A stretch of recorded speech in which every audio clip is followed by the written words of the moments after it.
बिस्मिल्लाहिर्रहमानिर्रहीम, अस्सलाम वालेकुम। मैं हूं ज़रमीना और आप देख रहे हैं ज़रमीनास किचन यूट्यूब चैनल। और आज आप सबके लिए लेकर आई हूं मैं मछली का सालन बनाने का एक बेहतरीन तरीका। अगर आपकी मछली बनाते वक्त टूट जाती है, शोरबे में जायका नहीं आ पाता, तो ये वीडियो आपके लिए ही है। आपने लाजमी इस रेसिपी को ट्राई करना है, बिल्कुल इसी तरीके से जिस तरीके से मैं आपको बनाना सिखाऊंगी। इंशाअल्लाह ताला आपका भी सालन बहुत ही मज़ेदार बनकर तैयार होगा। और अगर चैनल पर नए हैं तो रेसिपी शुरू करने से पहले चैनल को सब्सक्राइब करके बेल आइकन को प्रेस कर लें, ताकि जब भी मैं कोई नई रेसिपी अपलोड करूं आपको उसका नोटिफिकेशन उसी वक्त मिल जाए। जी, सबसे पहले हम लेंगे यहाँ पर फ़िश। तो फ़िश के पीसेस आप देख सकते हैं दरमियाने साइज़ के हैं, और जब हम मार्केट से ख़रीद के लाते हैं तो इसके ऊपर पहले से ही नमक लगा होता है। तो आपने इसे अच्छे से वॉश करके छलनी में रख देना है। जब इसका सारा पानी ड्राई हो तो आपने इसे इस तरीके से एक बड़े साइज़ के बर्तन में ऐड कर देना है। इसके ऊपर आपने हल्दी ऐड करनी है और नमक ऐड करना है, ठीक है। और सारी फ़िश को आपने अच्छे से इसके ऊपर लगा देना है, नमक और हल्दी को, ठीक है। तो जी, वज़न के हिसाब से मैं आपको बताती चलूँ। यहाँ पर मैंने 1.5 किलो फ़िश ली है इस रेसिपी में तैयार करने के लिए, ठीक है। आप अपनी मर्ज़ी के हिसाब से ले सकते हैं। तो यहाँ पर हम 15 से 20 मिनट के लिए इसे मैरिनेट करके रख देंगे। और चलें जी, अब हम इसे फ्राई करते हैं। डीप फ्राई नहीं करना, आपने शैलो फ्राई करना है। कुछ लोग फ्राई नहीं करते हैं, मसाला भून के उसके अंदर ही डाल देते हैं। ऐसे बिल्कुल नहीं करना। जैसे मैं आपको बता रही हूँ आप ऐसे बनाएं, ऐसे आप इसे शैलो फ्राई कर लें, घी में या ऑयल में, जो चीज़ आप इस्तेमाल करते हो। ये देखें 3 से 4 मिनट लगते हैं और ये फ़िश आपकी फ्राई हो जाती है। ये देखें दोनों साइड से हम इसे फ्राई कर लेंगे। 1 से 2 मिनट एक साइड पर लगेगा और 1 से 2 मिनट दूसरी साइड पे। ये देखें, साथ ही हम इसको टर्न कर लेंगे और दूसरी तरफ से भी हम इसे फ्राई कर लेंगे। और ये देखें बहुत ही जल्दी ये फ्राई हो जाएगी और आपने इसे निकाल लेना है। फ्राई करने से क्या होता है, एक तो फ्लेवर अच्छा हो जाता है फ़िश का, और ये जल्दी टूटेगी नहीं जब आप इसे शोरबे में ऐड करेंगे। तो ये देखिए, ये वाली बैच वाली जो फ़िश है ना हमारी पीसीस, वो फ्राई हो चुके हैं, मैंने निकाल लिया। बाकी की भी फ्राई कर लेंगे। अच्छा जी, आपने अलहदा बर्तन में इसे फ्राई नहीं करना। जिस बर्तन में आपने फ़िश को फ्राई करना है ना, जिस घी में या ऑयल में, उसी में आपने दूसरे मसाले ऐड करने हैं। यहाँ पे मैंने साबुत काली मिर्ची ऐड की है, लौंग ऐड किए हैं 3 से 4, 2 छोटे से टुकड़े मैंने यहाँ पर दालचीनी के ऐड किए हैं, आधी चम्मच मैंने यहाँ पर ज़ीरा ऐड किया है, साबुत ज़ीरा, और 1/4 टीस्पून के करीब मैंने यहाँ पे राई दाना ऐड किया है, और साथ ही मैंने इसमें 1/4 टीस्पून के करीब मेथी दाना ऐड किया है। इसे हम अच्छे से हल्का सा घी में फ्राई कर लेंगे, और घी आपने वही इस्तेमाल करना है। इससे देखिएगा जिसमें आपने मछली को फ्राई किया होगा, फ्लेवर बहुत अच्छा आएगा सालन में।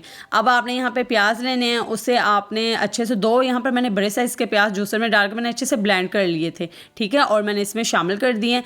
और यहाँ पे प्याज को आपने हल्का सा कलर चेंज होने तक पकाना है, बहुत ज़्यादा डार्क कलर नहीं आपने प्याज़ों का करना। जैसे प्याज अच्छे से हमारे यहाँ पे फ्राई हो जाए, आपने यहाँ पर 2 चम्मच खाने के अदरक लहसुन का पेस्ट ऐड कर देना है। उससे भी आपने 1 से 2 मिनट के लिए अच्छे से फ्राई कर लेना है। साथ ही अब हम यहाँ पर 2 मैंने टमाटर लिए थे मीडियम साइज, तो जी जूसर में मैंने टमाटर का भी अच्छे से पेस्ट बना कर इसमें शामिल कर दिया है, ठीक है। इससे जो शोरबा ना आपका अच्छा बनेगा। तो यहाँ पर हम अच्छे से इसे मैश करेंगे, और यहाँ पे मसाला हमारा अच्छे से तैयार हो चुका है, घी ऊपर आ चुका है। अब हम इसमें ऐड करेंगे जी लाल मिर्ची पाउडर 1 चम्मच खाने का, और आधा चम्मच हम इसमें शामिल करेंगे जी हल्दी, ठीक है। घरेलू मसाले जो होते हैं, नमक ऐड करेंगे अपने टेस्ट के हिसाब से, और यहाँ पर हम धनिया पाउडर ऐड करेंगे, थोड़ा सा पानी ऐड करेंगे, और यहाँ पर हम मसालों को अच्छे से पकाएंगे। ये देख सकते हैं आप, जितने सिंपल से आप मसाले डालते हैं ना, तो जो चीज़ का असल जायका ना वो ज़रूर उसमें आता है। बहुत ज़्यादा आप मसाले ऐड कर देते हैं, जो चीज़ का असल जायका है ना वो नहीं आ पाता। तो यहाँ पे सिंपल से मसाले ऐड करके हम मसालों की अच्छे से भुनाई कर लेंगे। ये देखिए घी अलहदा हो जाएगा। तो यहाँ पर क्योंकि हमने सारे मसालों को ना ब्लेंड किया हुआ था, तो यहाँ पर मसाला आपको लगेगा कि बहुत जल्दी तैयार हो गया और घी इसका ऊपर आ जाएगा। ऐसा बिल्कुल नहीं है, मसाला अभी थोड़ा सा और टाइम लेगा। यहाँ पर कम से कम आपने 10 मिनट मसालों की अच्छे से भुनाई करनी है।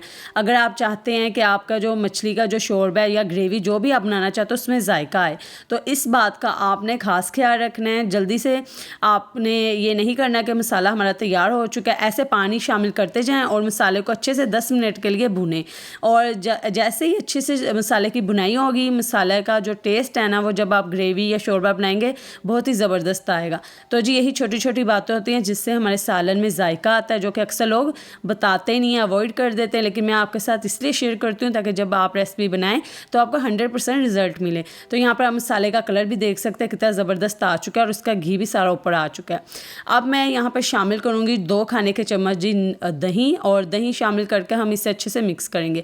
अच्छा जी, यहाँ पर सिर्फ 2 खाने के चम्मच दही ऐड करना है, बहुत ज़्यादा आपने दही ऐड नहीं करना। दही को भी हम मसाले में अच्छे से भून लेंगे, और यहाँ पर मसाला हमारा बहुत ज़बरदस्त सा तैयार हो चुका है।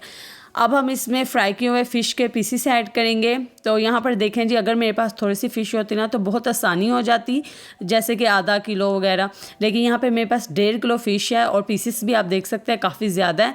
तो इसलिए आपने एहतियात से इसमें चम्मच लाना। ये देखें जैसे कि आप वीडियो में देख रहे हैं, मैं आपको दिखाना चाहती हूँ कि यहाँ पर आपने जल्दबाजी नहीं करनी वरना पीसीस टूट भी सकते हैं। तो जी अगर आप थोड़ी क्वांटिटी में फ़िश बना रहे हैं तब तो आप चम्मच चला लीजिए, लेकिन अगर आप मेरी तरह ज़्यादा क्वांटिटी में बना रहे हैं तो पहले आप इसमें पानी शामिल कीजिए। पानी ज़रा गैप पैदा कर देगा मसाले में और फ़िश में। तो फिर ये देखें हल्के से हाथों से आपने इसे चलाना है। ये देखें हल्के से हाथों में इसे चलाएंगे हम फ़िश को। और इसी दरमियान अगर आपने अभी तक वीडियो को लाइक नहीं किया तो वीडियो को लाइक करके एक प्यारा सा कमेंट करके बताएं आप कौन से प्यारे शहर से मेरी इस रेसिपी को देख रहे हैं, ताकि कमेंट सेक्शन में मैं आपका शुक्रिया अदा कर सकूं। तो यहाँ पर मीडियम से हाई फ्लेम करके हम शोरबे को अच्छे से पकाएंगे। अगर आप ग्रेवी रखना चाहते हैं तो आप इसमें कम पानी शामिल कीजिए, थोड़ा सा शोरबा बनाना चाहते हैं तो थोड़ा सा पानी ज़्यादा ऐड कीजिए। ये देखें अब यहाँ पर इसे 3 से 4 बॉयल आ चुके थे तो मैंने इसमें चम्मच चलाया ताकि मसाला इसका अच्छे से मिक्स हो जाए। और अब मैं इसे पकाऊंगी 10 मिनट के लिए मीडियम से हाई फ्लेम पर। तो जी यहाँ पे देखें मैंने फ्लेम बिल्कुल लो कर दिया क्योंकि मुझे जितना इसमें शोरबा चाहिए था वो आ चुका है। अगर आप ज़्यादा पकाना चाहते हैं, थोड़ा कम शोरबा और रखना चाहते हो तो उसे और पकाएं। यहाँ पे फ्लेम मैंने लो कर दिया, गरम मसाला ऐड किया, धनिया ऐड किया और इसे कवर करके मैंने 5 से 7 मिनट के लिए दम पर रख दिया। तो जी अगर आपने अभी तक चैनल को सब्सक्राइब नहीं किया तो चैनल को सब्सक्राइब करके बेल आइकन को प्रेस कर दीजिए ताकि मज़ीद आने वाली भी रेसिपी से आपको वक्त पर मिल सके। तो चले अब मैं आपको इसे प्लेट में निकाल के दिखाती हूँ। तो ये देखें बेहतरीन हमारा मछली का सालन बनकर तैयार है। उम्मीद करती हूँ आपको रेसिपी पसंद आई होगी। इस रेसिपी को अपने फ्रेंड्स एंड फैमिली मेम्बर्स के साथ भी शेयर कर दीजिएगा और इसी तरह की मज़ेदार रेसिपीज़ के लिए मेरे चैनल पर आते रहें। अल्लाह हाफिज़।